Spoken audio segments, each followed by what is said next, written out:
नंदोत्सव का समय चल रहा है। कोई ऐसा नहीं है कि वृंदावन की अष्टमी आपको पता है वृंदावन में जन्माष्टमी विराम कब होती है? वृंदावन में जन्माष्टमी विराम होती है भाद्रपद की सप्तमी को। समझ में आई बात? अभी 26 तारीख को जन्माष्टमी शुरू हुई, अब अगले वर्ष की जन्माष्टमी से एक दिन पहले जन्माष्टमी पूरी होगी। वृंदावन की जन्माष्टमी कब पूरी होती है? भाद्रपद की अष्टमी को जन्माष्टमी होती है, तो भाद्र विराम होती है, अगले दिन से दूसरी शुरू हो जाती है।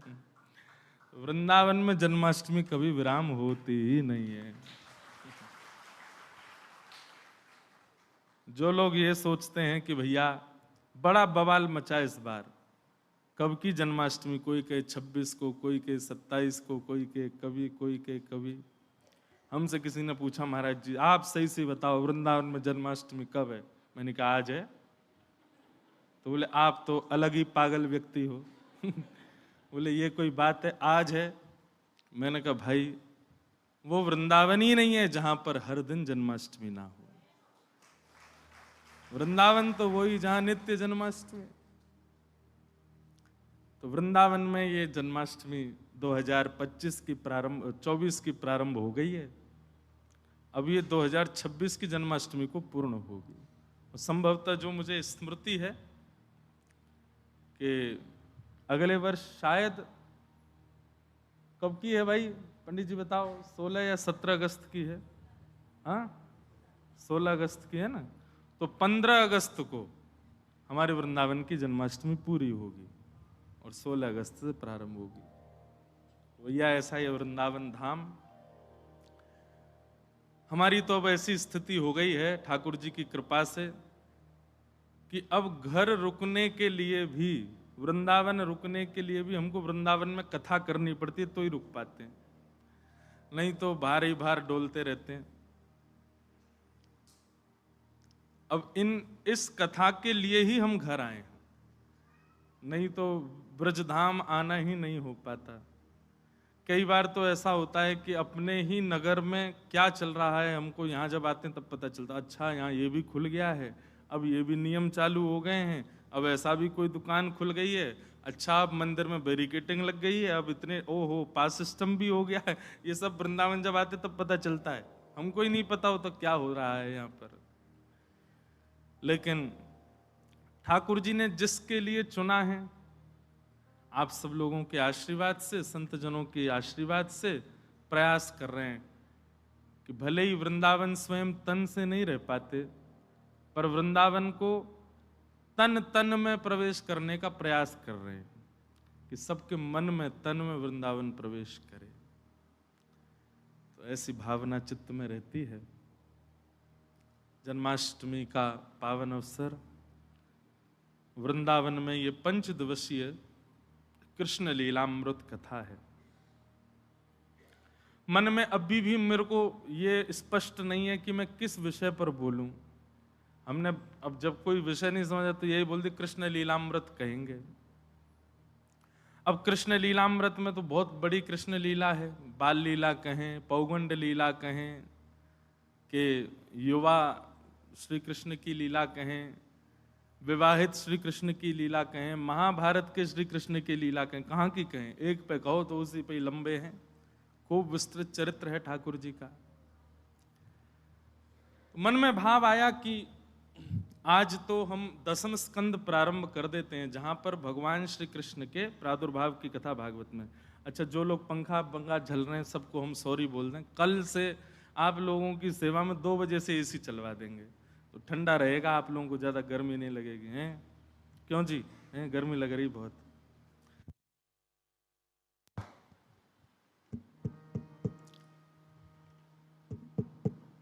बोलो वृंदावन बिहारी लाल।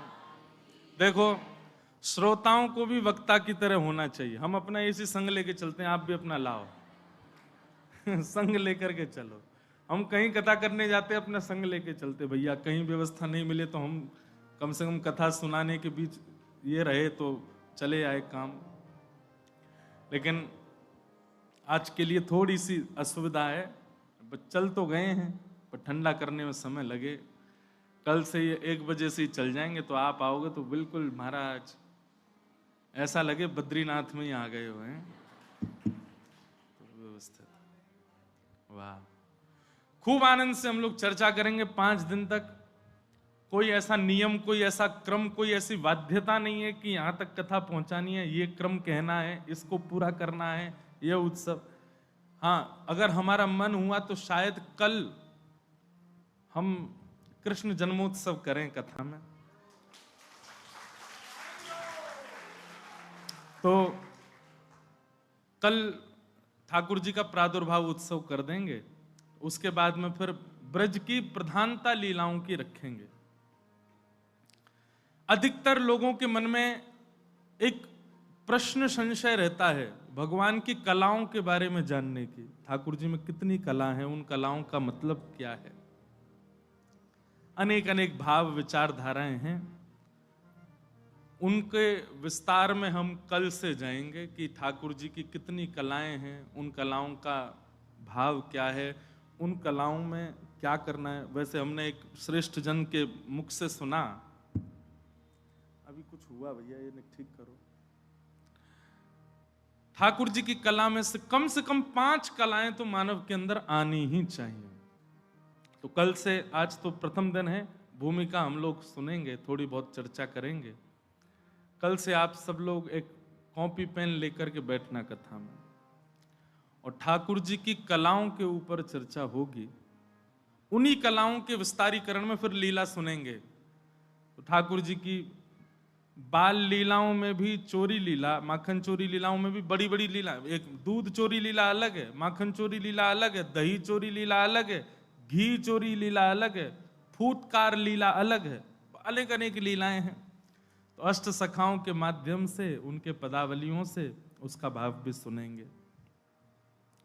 तो सब चर्चाएं रहेंगी, आप सब लोग बड़े व्यवस्थित होकर बैठिएगा। कल कथा प्रारंभ ही होगी नंद घरानंद भयो जय कन्हैया लाल की, इसलिए पीले पीले वस्त्र पहन करके आना। और कथा के प्रारंभ में ही पहले कल जन्मोत्सव होगा, नृत्य करेंगे आनंद से। 1 घंटा उत्सव करने के बाद फिर आगे की पालना लीला आदि, पूतना मर्दन लीला आदि, उन सबको विस्तार से श्रवण करेंगे। भगवान श्री कृष्ण के लीलामृत भाव पर हम आप सब लोग चर्चा करने के लिए एतदर्थ इकट्ठे हुए हैं। धाम श्री वृंदावन है। अभी जयपुर में कथा करके आए हैं, अभी तो हमारे मन से वो भाव ही नहीं निकल रहे जयपुर वाले। इतना आनंद आया, इतना सुख मिला, बस उसका वर्णन नहीं कर सकता मैं। जो श्री भक्तमाल जी की चर्चा अभी जयपुर में हुई, हमने तो पहली बार कथा की, अब लोगों को आया कि नहीं पता, हमको तो बहुत आनंद आया। हमारे लाल जी रोज कथा सुनने आते थे कथा में। श्री गिरधर लाल जी पहली बार श्रोता बन करके आए, कभी नहीं आते, लेकिन पूरी भक्तमाल कथा श्री गिरधर लाल जी ने बैठ करके, एक आसन पर बैठ करके सुनी। और आप लोगों को हम क्या बताएं, हमने पहली बार अपने श्री गिरधर लाल जी के प्रश्वेत के बिंदुओं का दर्शन किया। पसीना आए ठाकुर जी को, क्यों? अब वहां क्या था कि वहां भी ऐसे ही था, पंडाल बहुत सुंदर, स्थान बहुत, पर गर्मी तो थी।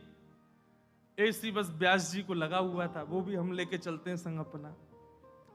तो लाल जी की जो बैठने की व्यवस्था थी, वहां पे लाइट वाइट लग रही थी, कोई ऐसा नहीं, तो पंखा लगा रहता था। लेकिन एक दिन हमने भी दर्शन किया, सरस कुंज वाले बड़े भैया जी, जिनके नेतृत्व में पूज्य महाराज जी के बड़े पुत्र, उन्होंने भी दर्शन किया। हमारे एक पंडित जी अंकुश जी, इन्होंने भी दर्शन किया। श्री गिरधर लाल जी के ऐसे छोटे छोटे पसीना आ रहे हैं, ऊपर से नीचे गिर रहे थे। प्रथम बार ऐसा अनुभव हुआ, देख करके आनंदित हो गए। वैसे तो ये बात आनंद की नहीं है, ठाकुर जी श्रमित हो रहे हैं, हम आनंदित हो रहे हैं, पर किसी रूप में ही चाहिए, उनका श्रम तो दिखा। तो ऐसा अनुभव लाल जी का उस कथा में हुआ।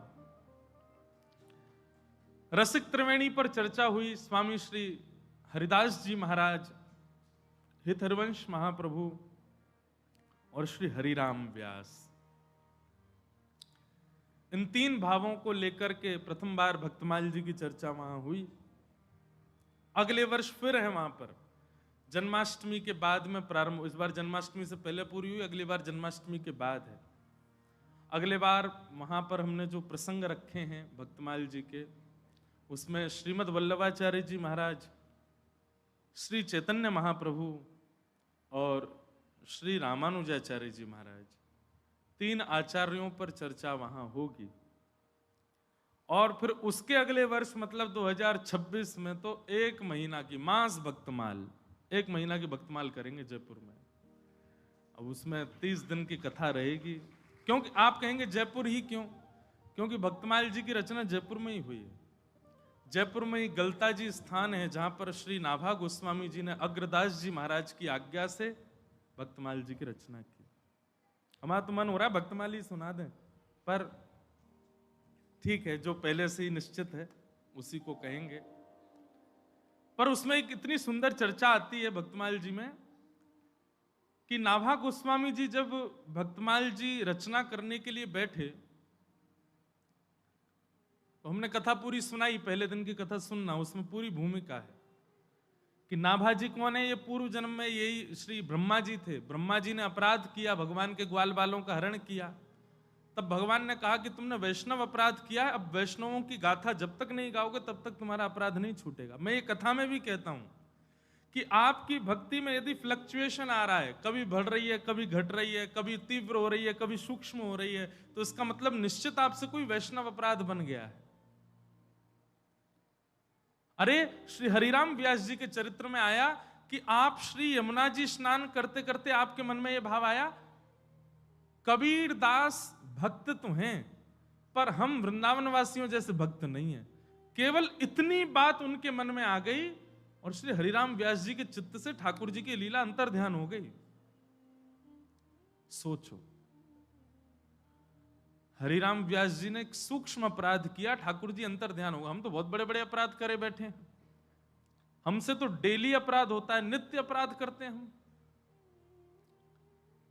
इसीलिए अधिकतर क्या होता है कि हमारे ध्यान में सदैव वासनाओं के चित्र दिखाई देते हैं, हमारे ध्यान में सदैव भोग विलास के चित्र दिखाई देते हैं, हमारे ध्यान में सदैव संसार के दूषित चित्र ही आते हैं। क्यों?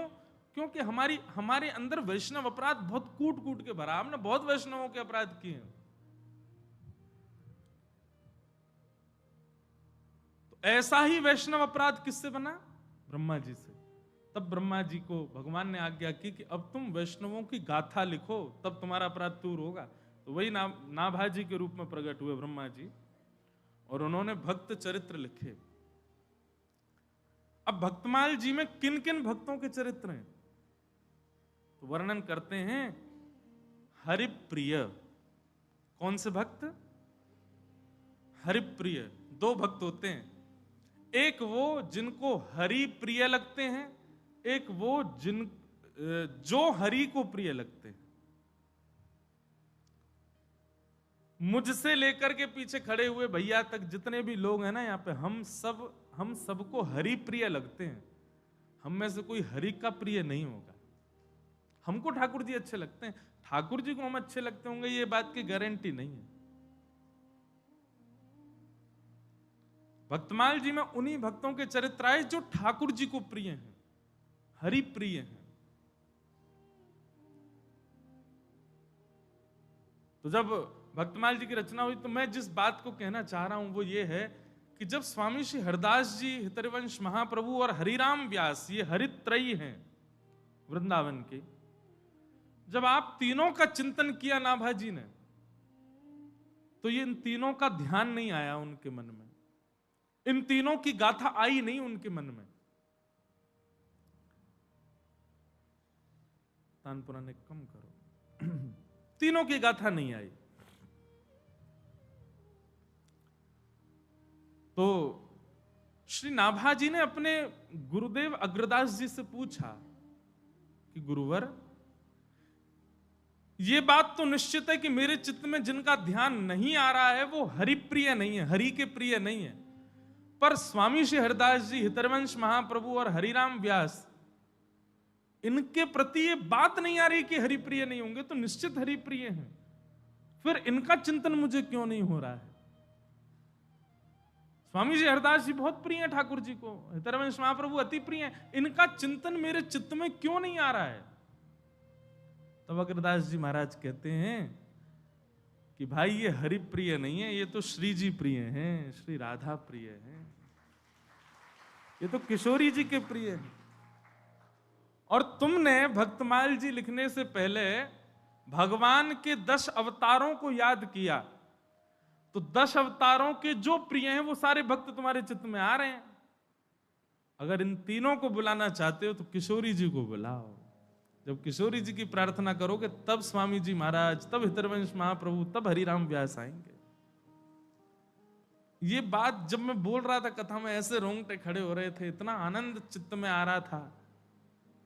ये बात याद रखियो भैया, ब्रजवासी और वृंदावन के जितने भी संत महापुरुष आदि हैं, इन सबके प्रति यदि आवाहन की भावना हो, इनके प्रति प्रेम की भावना हो, इनके प्रति समर्पण की भावना हो, तो श्री किशोरी जी का ध्यान करो। किशोरी जी की कृपा से ही ब्रजवासी प्रिय लग सकते हैं, किशोरी जी की कृपा से ही ब्रजवासी आपको प्रिय लग सकते हैं, ब्रजवासियों को आप प्रिय लग सकते हैं। तो ऐसी किशोरी जी का स्मरण किया जब श्री अग्रदास जी ने, तब नाभाजी के चित्त में हरिदास जी, हरिराम व्यास जी और हितरवंश महाप्रभु आए। वृंदावन साचो धन भैया, वृंदावन साचो धन भैया। हरिराम व्यास जी का ये पद है, बहुत सावधानी से सुनिएगा। तो बोले इस धन को कमाया कैसे जाए? तो बोले कमाने से पहले त्याग करना पड़ेगा। किस चीज का? हरिराम व्यास जी कहते हैं, कनक कूट कोटिक लगत जिए, भजिए कुंवर कन्हैया। कनक कूट कोटिक लगत जिए, भजिए कुंवर कन्हैया। जितनों है पास, जितनों संग्रह कर रखो है अपने पास में, भैया ब्रज भाषा में कथा होगी ना, ध्यान से सुनियो। जितनों इकट्ठो कर रखो है, जितनों संग्रह कर रखो है, जितनी जमा पूंजी है, ऐसा नहीं कह रहे हैं कि बाको लुटा दो। उनके प्रति जो ममता है, जब तक वो रहेगी तब तक आप वृंदावन को नहीं कमा सकते।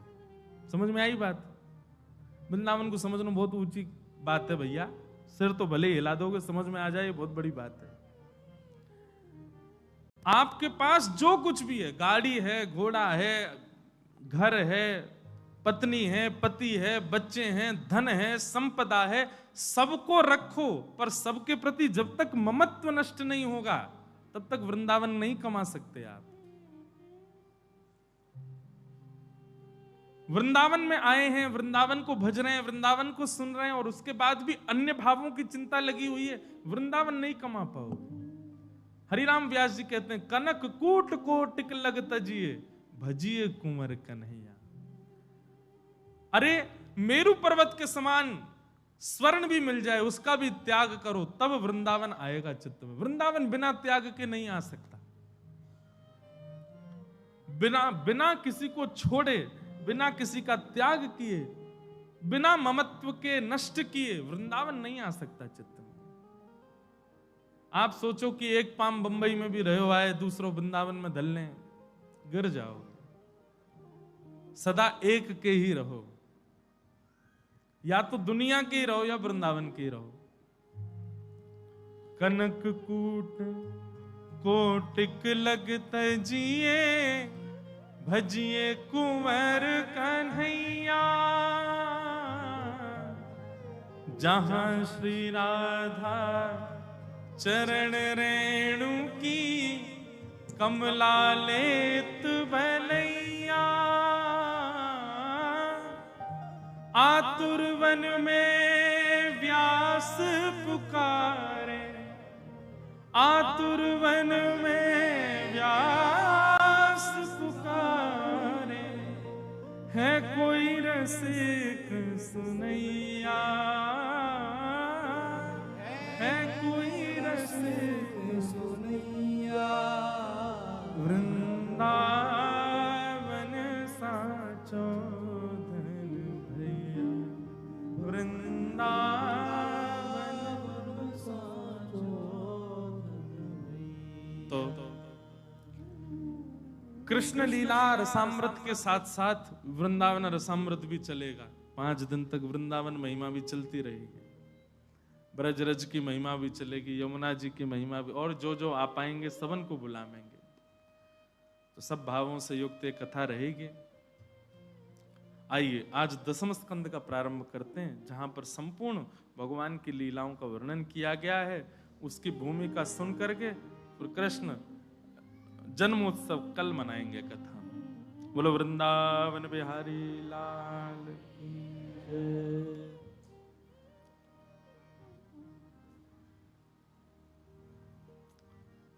परीक्षित जी महाराज 4 दिन से बैठ करके कथा सुन रहे हैं और श्री सुखदेव जी उनको कथा सुना रहे हैं। एक आसन पर बैठ करके बिना कुछ खाए पिए सोए, बस निरंतर 4 दिनों से अनवरत श्रीमद् भागवत की कथा चल रही है। अब ये बात सब आपको पता ही है कि परीक्षित जो थे उनको 7 दिन में मरने का श्राप है। उन्होंने सुखदेव जी को पहले ही कह दिया था कि मुझे मुक्ति चाहिए, पर सुखदेव जी ने कहा मुक्ति नहीं, भक्ति मांगो। तो सुखदेव जी के कहने पर उन्होंने मुक्ति छोड़ भक्ति मांगी, भक्ति की याचना की, और अब वो भक्ति की याचना से भागवत की कथा सुन रहे हैं। सबकी कथा विस्तार से सुनाते सुनाते सुनाते सुनाते जैसे ही श्री सुखदेव जी महाराज कृष्ण लीला सुनाने लगे, कृष्ण लीला में प्रवेश करते ही सुखदेव जी ने एक परीक्षा ली। बहुत ध्यान से सुनिएगा। वो गुरु ही नहीं जो परीक्षा ना लेता हो। गुरु कौन? जो परीक्षा लेता हो, समय समय पर आपके भावों को देखता रहता हो, वो गुरु। हमसे कई लोग पीछे पड़े हैं, हमको गुरु दीक्षा दे दो महाराज जी, गुरु दीक्षा आप कब देना शुरू करोगे, कब प्रारंभ होगा, कब। हम इसलिए दीक्षा नहीं दे रहे, 2-3 कारण हैं। पहली तो अंदर से भाव ही नहीं आ रहा अभी तो कि हम दीक्षा दें। दूसरी बात, हम दीक्षा देंगे तो फिर बड़े नियम कानून बना देंगे, हमारे भी रहेंगे, हम भी फिर ऐसे ऊधम नहीं मचाएंगे, हम भी फिर भैया भाव में ही रहा करेंगे। क्योंकि शिष्य जितने ज्यादा होते चले जाएंगे, गुरु को उतना भजन बढ़ाना चाहिए।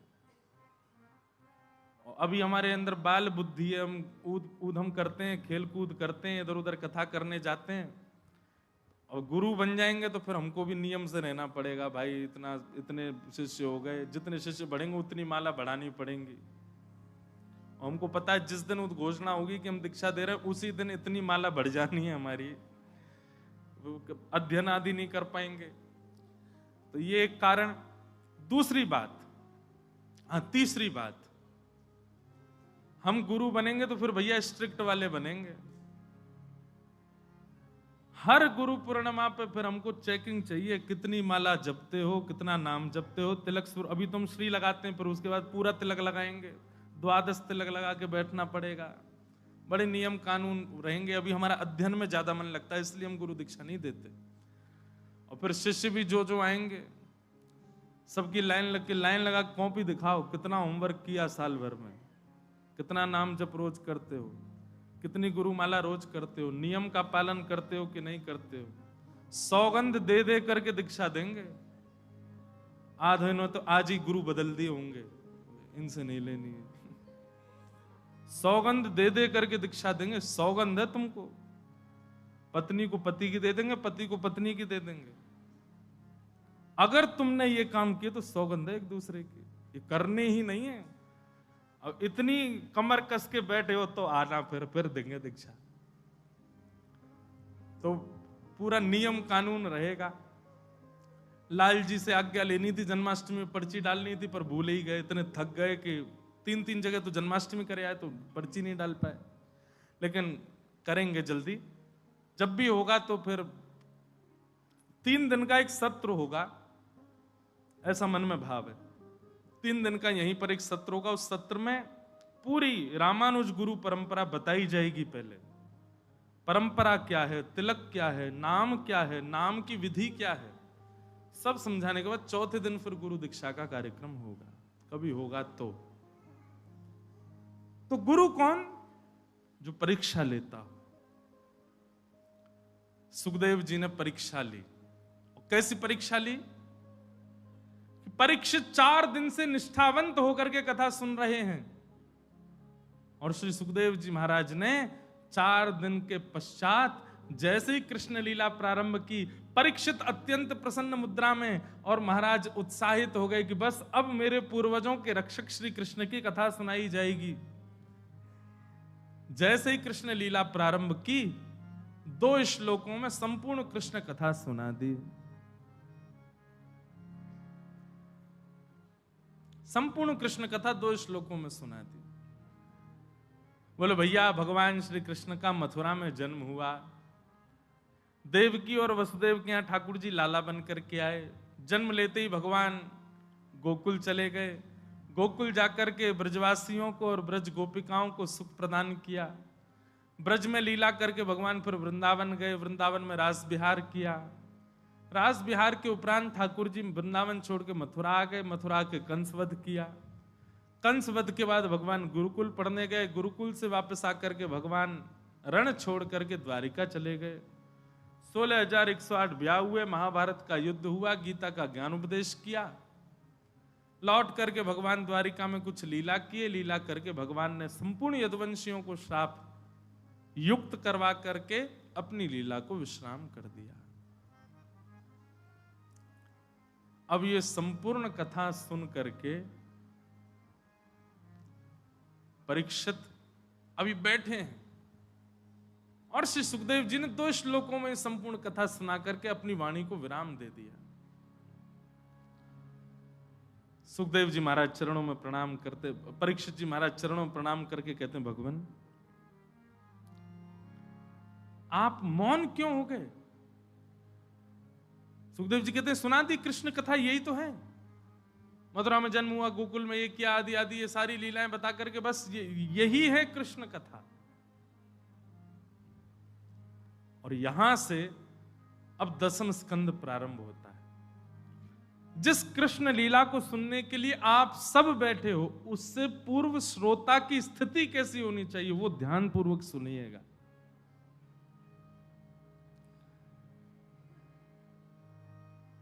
कथितो वंश विस्तारो भवता सोम सूर्ययो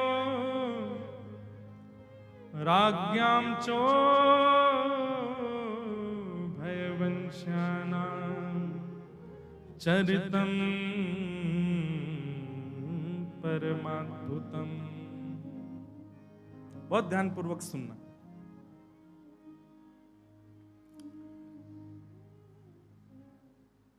परीक्षित जी कह रहे हैं, भगवान भैरवी लो,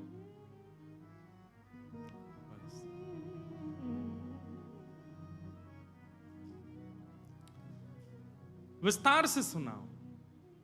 आपने इतने राजाओं की कथा मुझे विस्तार से सुनाई, इतने सारे प्रसंग मुझे विस्तार से सुनाए, मैं सबको धैर्यपूर्वक सुनता रहा,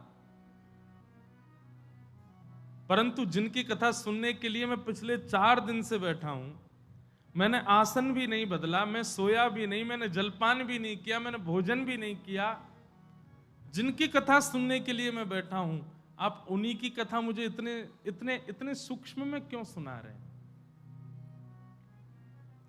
सदैव याद रखना, ठाकुर जी आपके जप की संख्या से प्राप्त नहीं होते, आपके यज्ञ की संख्या से प्राप्त नहीं होते, आपकी आहुतियों की संख्या से प्राप्त नहीं होते, एक बात निश्चित मान लीजिएगा, संख्या अधिक होना भगवत प्राप्ति में आवश्यक नहीं है। संख्या भले ही एक हो पर परिपूर्ण हो।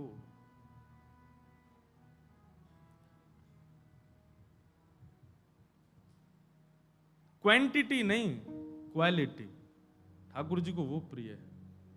हम मात्राओं पर ध्यान रखते हैं कि कितनी ज्यादा कर रहे हैं।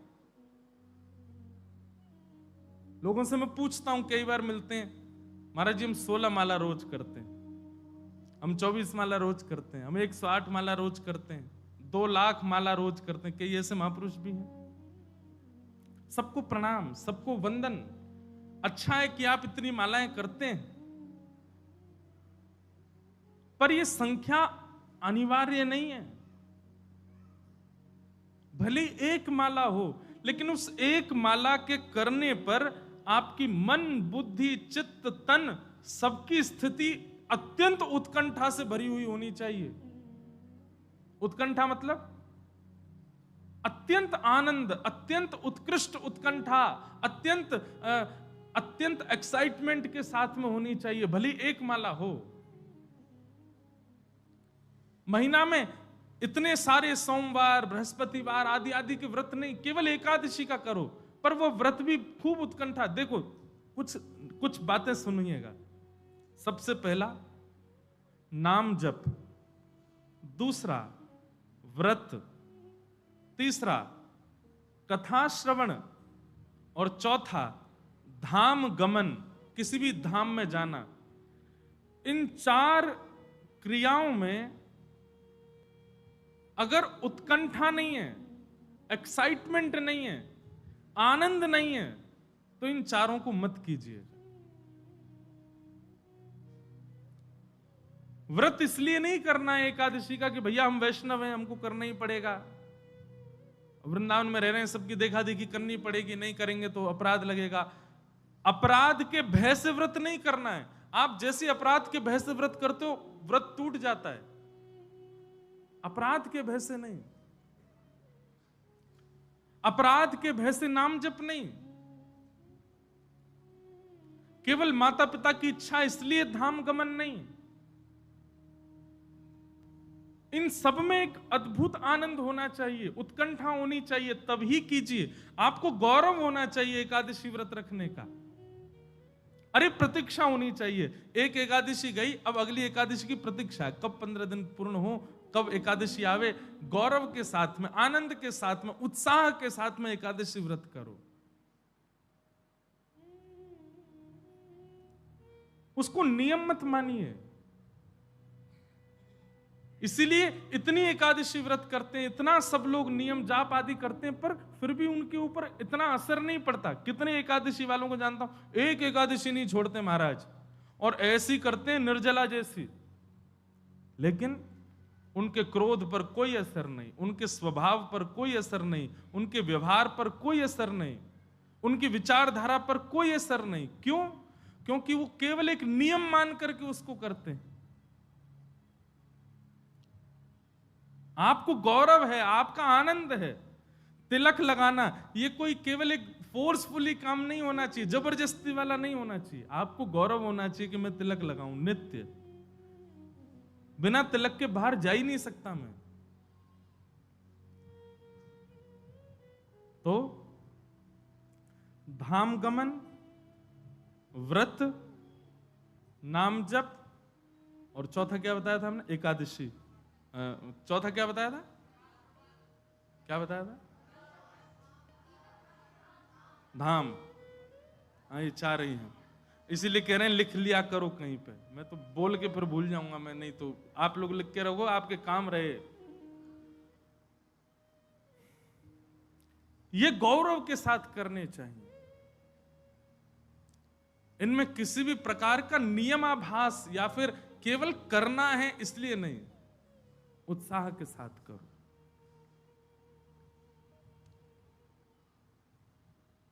परीक्षित ने जब आज कहा कि भगवान मुझे विस्तार से सुनाओ, आपने सब विस्तार से सुनाया, पर जिनकी कथा सुनने के लिए मैं बैठा हूं, आप उन्हीं की कथा इतने सूक्ष्म सुना रहे हैं। ऐसा मत कीजिए नाथ, मुझे विस्तार से सुनाओ। दुनिया में सबसे कठिन क्या है? वासुदेव जरा कष्टम कष्टम निर्धन जीवनम पुत्र शोक महाकष्टम कष्टात् कष्ट करे क्षुधा।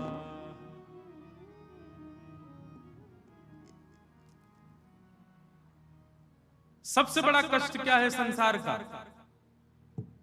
बुढ़ापा, वृद्धावस्था सबसे बड़ा कष्ट है। पर वृद्धावस्था से भी बड़ा कष्ट क्या है? निर्धन जीवनम। एक तो वृद्धावस्था और वृद्धावस्था में भी निर्धन हो जाना, धन का समीप ना होना।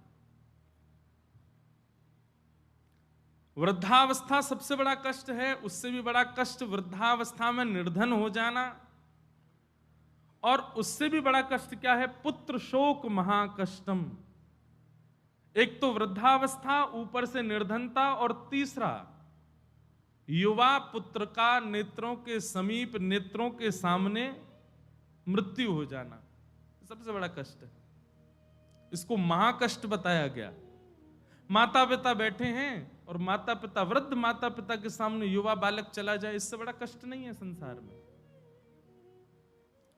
लेकिन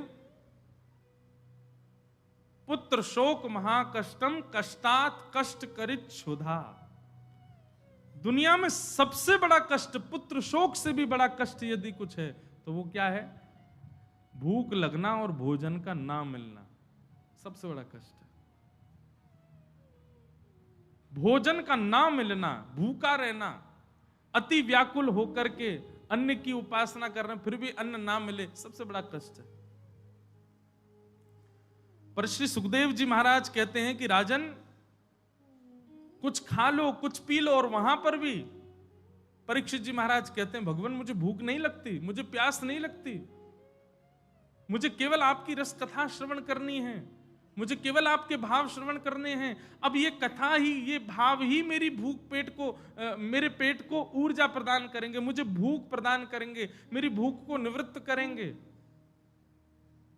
अब सामान्य अन्न की उपासना, अन्न की इच्छा नहीं है मुझे, आप कृपा करके केवल कथा रसामृत पिलाओ। ऐसी स्थिति जब हो जाए तब कृष्ण कथा प्रारंभ होती है श्रीमद् भागवत में। हमारी स्थिति नहीं है ऐसी। हमें तो क्षणिक भाव भी, संसार का कोई भी क्षणिक भाव भी आकर्षित कर लेता। एक इंपॉर्टेंट कॉल आ जाए, वैसे तो आएगा नहीं, हॉल में यहां नेटवर्क ही नहीं आते किसी के। एक क्षणिक फोन आ जाए कि भाई ये काम है जरूरी, आप तुरंत जाओगे। कथा त्याग करने में, भगवत लीला श्रवण करने के त्याग में किंचित भी भाव नहीं रखेंगे, हम तुरंत चले जाएंगे। पर परीक्षित जी की स्थिति ऐसी नहीं है। परीक्षित जी तो कह रहे हैं, कथितो वंश विस्तारो भवता सोम सूर्ययो राज्ञां चो भयवंश्याना चरितम परमाद्भुतम। आप कृपा करके मुझे विस्तार से सुनाओ। मुझे नहीं लगती भूख, मुझे नहीं लगती प्यास। केवल भूख प्यास से अभिप्राय नहीं, संसार की हर वो वस्तु जिसके प्रति आप कथा भी छोड़ सकते हो आकृष्ट होकर के, वह भी सामने आ जाए तो उसका भी त्याग कर दिया जाए कथा के लिए, तब कृष्ण लीला में प्रवेश होता है।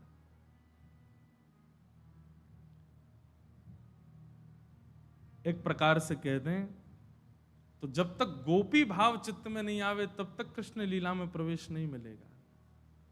गोपियां कैसी हैं? यादोहने बहनने मथनोपलेप प्रेंखेंखनार भरुदितो क्षण मार्जनादौ। एक बहुत अच्छा पद है। इसी पद को केंद्र में लेकर के 4 दिन की कथा है अक्टूबर में गिरिराज जी में। पद का नाम है गोपी प्रेम की ध्वजा। रास पंचाध्यायी पर कथा है गोवर्धन में 14, 15, 16, 17 अक्टूबर। उसमें केवल रास की चर्चा है और उस रास चर्चा में उसका नाम ही कथा का गोपी प्रेम की ध्वजा। वहां गोपियों के प्रेम की चर्चा होगी बस। और अंतिम दिन की जो कथा मतलब 17 तारीख की, उस कथा का समय है रात्रि 11 बजे से। पूर्णिमा के चंद्रमा के नीचे बैठ करके जयति तेधिकं जन्मना ब्रज श्रयतन्दिरा सस्वदत्र। भैया एक बात बिल्कुल स्पष्ट सुन लो, ये कोई केवल कहने वाली बात नहीं है, केवल प्रचलित बात नहीं है, आपको आकर्षित करने वाली बात नहीं है। वृंदावन रस लीला में प्रवेश तब तक नहीं मिलेगा जब तक गोपी भाव चित्त में ना हो।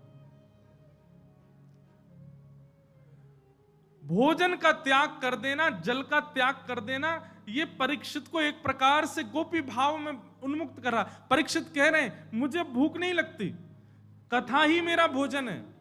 मुझे प्यास नहीं लगती, कथा सुनकर के मेरी प्यास पूरी हो रही है। सुखदेव जी परीक्षित तो ये तक कह देते मुझे निद्रा भी नहीं है। आप जब कथा सुनाते हैं तो मुझे ऐसा लगता है कि इससे बड़ा विश्राम मेरे लिए कोई नहीं है। क्षमा करना, कथा सुनकर के थकान लगती हो, कथा सुनकर के भूख लग जाती हो, और सबसे बड़ी बात कथा में नींद आ जाती हो, तो समझ जाओ भी गोपी भाव चित्त में ही नहीं। दूर रहो, कृष्ण लीला से तो बहुत ही दूर रहो। श्री हमारे अष्ट सखाओं में कवि परमानंद दास जी का पद है, बहुत सुंदर भाव है।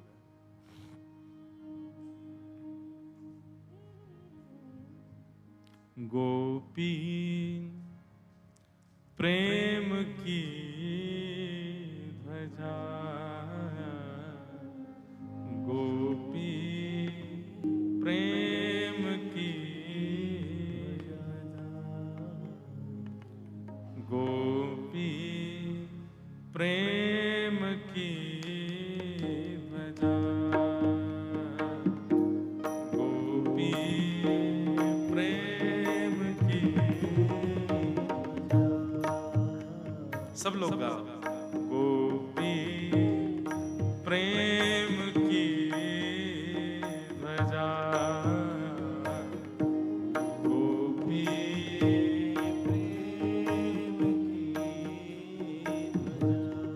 अभिप्राय क्या है? जब तक स्थिति ऐसी नहीं बनेगी तब तक आप कृष्ण लीला में प्रवेश नहीं कर सकते। आप सामान्य श्रोता बनकर के आप कहो हम कानपुर से आए हैं, हम इलाहाबाद से आए हैं, प्रयागराज से आए हैं, दिल्ली से आए, वहां से नहीं आ पाओगे कृष्ण लीला में। अरे देवादिदेव महादेव भी दौड़ करके आते हैं तो सबसे पहले अभी भक्तमाल जी कथा में एक भेद खुला। महादेव की गुरु कौन है? श्री ललिता जी महाराज। जैसे ही महादेव आए रासलीला में प्रवेश करने लगे, गोपियों ने द्वार रोक दिया। ठाकुर जी भीतर से कह रहे हैं गोपियों से इनको आन दो। गोपियां कह रही हैं ऐसे नहीं आएंगे, पहले ये कहें गोपी भाव में आए। तब ठाकुर जी को जाकर के ललिता जी के पांव में गिरना पड़ा, प्रार्थना करनी पड़ी, बोले शंकर भगवान को गोपी भाव दो। तब ललिता जी रास से बाहर आई, शंकर जी को ले जा करके यमुना जी के किनारे बैठ करके महाराज गोपी प्रेम भाव की वार्ताएं जब बताई, जब शंकर जी प्रेम भाव में डूब गए, प्रेम निमग्न हो गए, मानो ललिता जी ने प्रेम दीक्षा प्रदान कर दी, तब वे बने गोपेश्वर महादेव। तब वे गोपी रूप धारण करके भीतर आए। अरे बड़े बड़े भेद खुले इस बार भक्तमाल कथा में। अब कई लोग शैव लोग मेरी निंदा कर सकते हैं, बोले बताओ ये तो कुछ भी कह देते हैं। बताओ कभी कहते हैं राधा रानी गुरु, कभी कहते हैं, अब कह रहे हैं ललिता जी गुरु, शंकर जी की गुरु ललिता जी। प्रेम नदी आकी सदा उल्टी बहेदार। वृंदावन के भावों को समझना सामान्य बात नहीं है। गोपी भाव में आओ। गोपी प्रेम की ध्वजा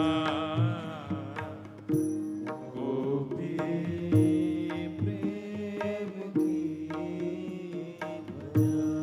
जिन गोपाल कियो बस अपने, जिन गोपाल किए बस अपने, जिन गोपाल कियो बस अपने, जिन गोपाल कियो बस अपने, उर्धरी श्याम भुजा, उर्धरी श्याम ओ, उर्धरी श्याम भुजा, उर्धरी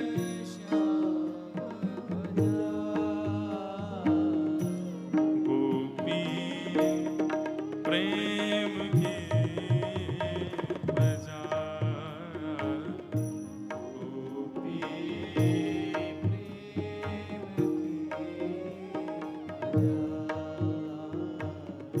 गोपी प्रेम की ध्वजा, गोपी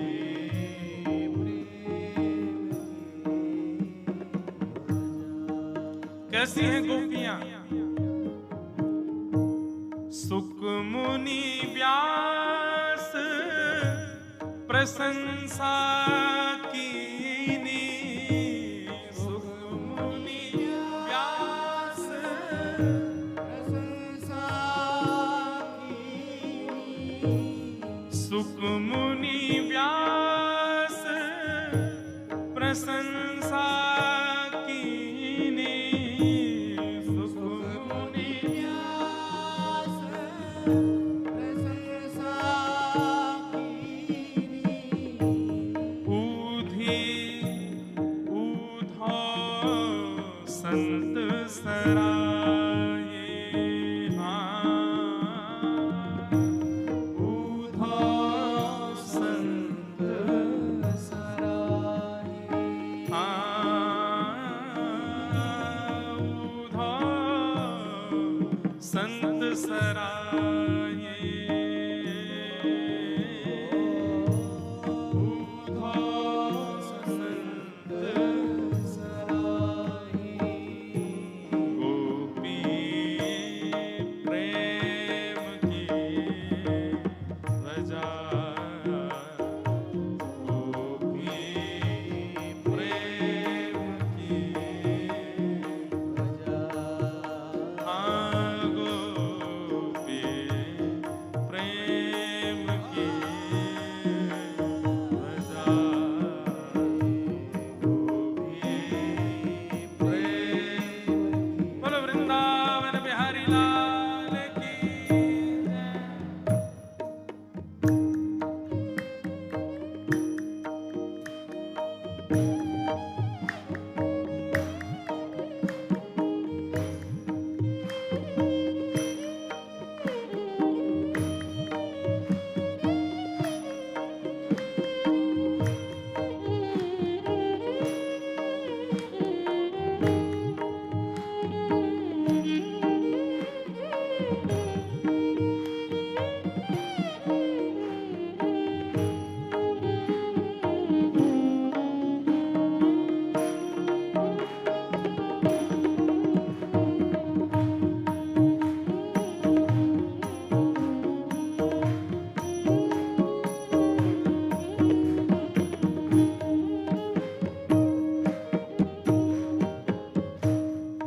कहाँ भयो जो विप्रकुल जनयो, कहाँ भयो जो विप्रकुल जनयो, कहाँ भयो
जो हरि सन्मुख भाई,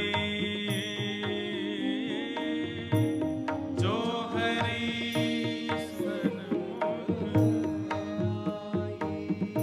गोपी प्रेम के ध्वजा, गोपी प्रेम की गोपी प्रेम की ध्वजा, गोपी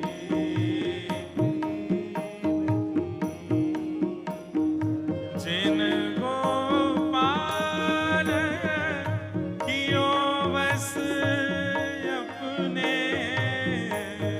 गोपाल किए बस अपने, जिन गोपाल कियो बस अपने, गोपाल कियो बस अपने, उर्धरी श्याम भुजा, उर्धरी श्याम भुजा, गोपी प्रेम की ध्वजा, गोपी प्रेम की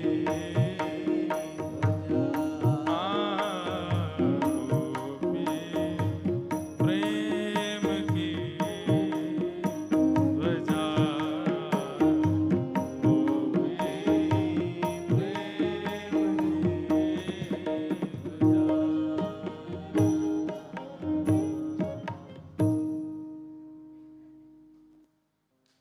गोपी भाव, यही भाव प्रकट हुआ है श्री परीक्षित जी के भीतर। भागवत जी में वर्णन करते हैं, या दोहने बहनने मथनो पलेप प्रेंखें खनार भरुदितो क्षणमार जनादो। गोपी का स्वरूप कैसा है? जब गैया का दूध दोहने के लिए जाती है तो घर घर करती हुई जो दूध की धार है, उस घर घर धार को भी ताल बना करके राधे कृष्ण कृष्ण कृष्ण कृष्ण कृष्ण, गोपी उस धार को भी ताल बना करके वहां भी कीर्तन करती है। या दोहने बहनने मथनोपलेप, जब अपने घर में भीतर गोबर का चौका लगाती है तो चौका लगाते समय जब पोंछा को एक तरफ से दूसरी तरफ चलाती है तो उस पोंछे की आने वाले स्वर को भी कीर्तन बना लेती है, उसमें भी कीर्तन करती है। एक क्षण के लिए भी गोपी ठाकुर जी की स्मृति छोड़ती नहीं है।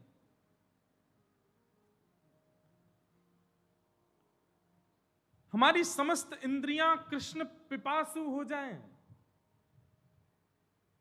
नेत्रों को देखने के लिए श्याम सुंदर चाहिए, कानों को श्रवण करने के लिए कृष्ण चाहिए, नासिका में सुगंधी भी उनके चरणार विंद की, जिह्वा में रसामृत, जिह्वा में अधुरामृत भी उन्हीं का,